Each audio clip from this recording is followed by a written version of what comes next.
어린이 여러분, 안녕하세요. 행운을 부르는 선생님, 홍열애 선생님입니다. 어린이 여러분, 오늘은요, 천재는 정말 악필일까요? 라는 단어를 공부해 볼 건데요. 여러분 혹시 그 글씨를 못 써서 되게 낭패를 본 적이 혹시 있나요? 선생님은 실제로 그런 경험이 있어요. 학교 다닐 때 선생님이 지리를 상당히 싫어해갖고요.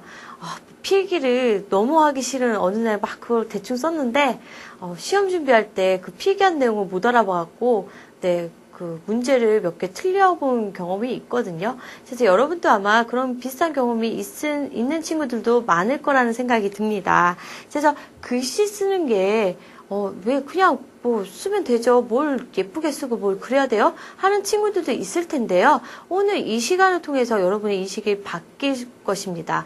글씨를 잘 쓰는 게 상당히 중요하다는 거 오늘 한번 짚고 넘어가는 시간 가져보겠습니다. 자, 그래서 학습 목표 확인하고 문제 바로 들어갈게요. 자, 오늘의 학습 목표는요. 천재는 악필이다 라는 말이 이치에 맞지 않음을 안다. 그 다음엔요.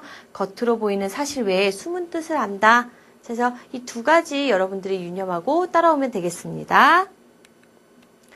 자, 베토벤은 엘리제를 위했나? 라는 글입니다. 한번 볼게요. 천재 작곡가 베토벤은 악필로도 유명하다. 엘리제를 위하여 악보는 베토벤이 죽은 지 40여 년이 지난 후에 발견되었다. 악보에는 엘리제를 위하여 4월 27일 추억을 기리며 베토벤이라고 적혀 있었고 남녀의 사랑을 떠올리게 하는 곡이었다. 그러나 정작 베토벤은 엘리제라는 여성과 사귄 적이 없었기 때문에 학자들은 엘리제가 누구인지에 대해 고심하다가 결국 테레제 폰 말파티란 여자를 찾아냈다. 베토벤은 오스트리아 대주주의 딸 테레제에게 피아노를 가르쳤었는데 빈 사교계의 아름답기로 소문난 테레제에게 반해 청혼을 했었다고 한다. 그러나 23살이라는 나이 차이와 신분의 벽 때문에 사랑을 이룰 수는 없었는데 베토벤이 사랑의 열병을 앓던 그 당시에 테레제에게 보낸 사랑의 음악 편지가 바로 엘리제를 위하여였던 것이다. 학자들은 베토벤이 테레제라고 썼지만 워낙 악필이었기 때문에 악보를 낸 출판사 담당자가 엘리제로 잘못 읽은 것이라고 추측했다. 네, 그러니까 좀 어찌 보면 씁쓸한 해프닝일 수도 있는데요. 되게 우리가 잘 알고 있는 엘리제를 위하여가 그럼 사실은 뭐였단 얘기예요? 네, 테레제를 위하여라는 그 음악이었다는 거죠. 그러면 지금 왜 그렇게 된 거예요? 네, 바로 베토벤의 악필 때문이었다는 겁니다. 그래서요. 테레제를 위하여 쓴 곡이 엘리제를 위하여가 된 까닭이 뭐예요? 네, 이 악보를 발견한 어떤 사람이 출판사 담당자가요 잘못 읽었기 때문이에요. 그럼 출판사 담당자만 또 뭐라고 할 수도 없는 거죠. 이거 뭡니까? 네, 베토벤의 악필도 잘못이라고 할 수도 있겠죠. 그래서 이렇게 가장 유력하게 추측이 되고 있다는 겁니다. 그러면 우리가 이 내용에서 알 수 있는 교훈은 뭘까요? 글씨를 바르게 써야 하는 이유가 뭘까요? 그쵸.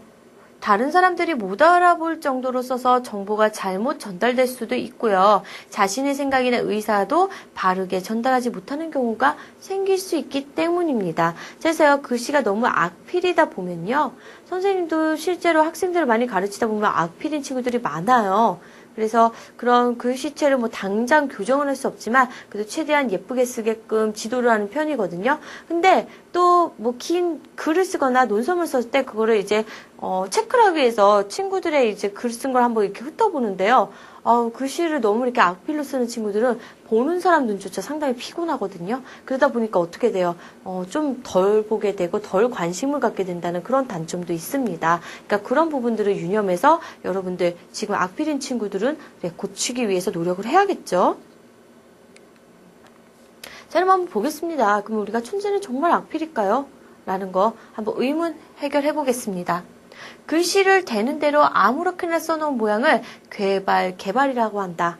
그래서 여러분 대부분 개발세발 하는데요. 개발세발이 아니라 개발입니다. 자, 그 다음에요. 글씨를 배우는 단계의 어린이가 아닌 어른이 글씨가 엉망일 때 악필이라고 하는데 그들은 천재는 악필이다 라는 말로 스스로를 위로한다. 앞에서 말한 베토벤과 같이 신학자 토마스 아퀴나스도 판독 불가능이란 별명이 있을 정도로 유명한